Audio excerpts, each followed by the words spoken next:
আসসালামু আলাইকুম।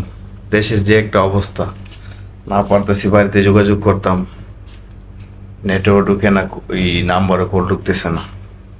হ্যাঁ, আওয়ামী লীগ সরকার যা কাণ্ড শুরু করছে তা বলার মতন না। এখন তো আমি যা বুঝতে পারতেছি, তো ছাত্রদের আন্দোলন না, এটা অল বাংলাদেশ সাধারণ জনগণের আন্দোলন। প্রত্যেকটা মানুষ এই আন্দোলনে নামা দরকার।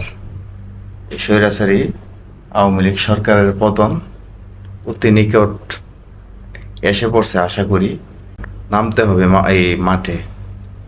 সাধারণ মানুষ যদি মাঠে না নামে তাহলে এ পতন আসবে না।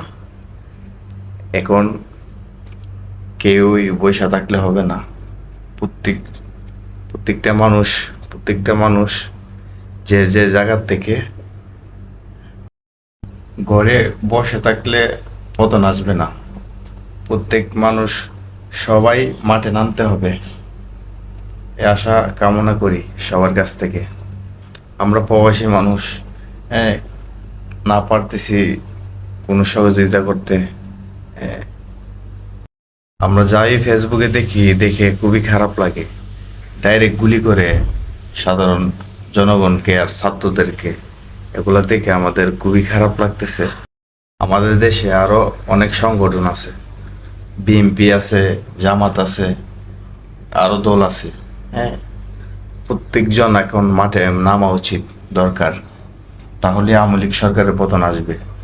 সবাইকে অনুরোধ করতেছি, সবাই নামেন। এই সাধারণ জনগণ, বিশেষ করে সাধারণ জনগণ, প্রত্যেকটি মানুষ মাঠে নামেন, তাহলে আওয়ামী লীগ সরকারের পতন আসবে।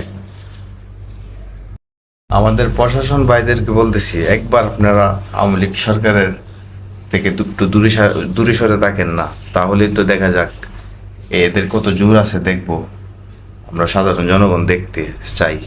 আপনারা সরে দাঁড়ান আওয়ামী লীগ সরকারের কাছ থেকে। জয় বাংলা, জয় বাংলাদেশ, জয় হোক বাংলাদেশ এই স্বৈরাচারী আওয়ামী লীগ সরকারের কাছ থেকে।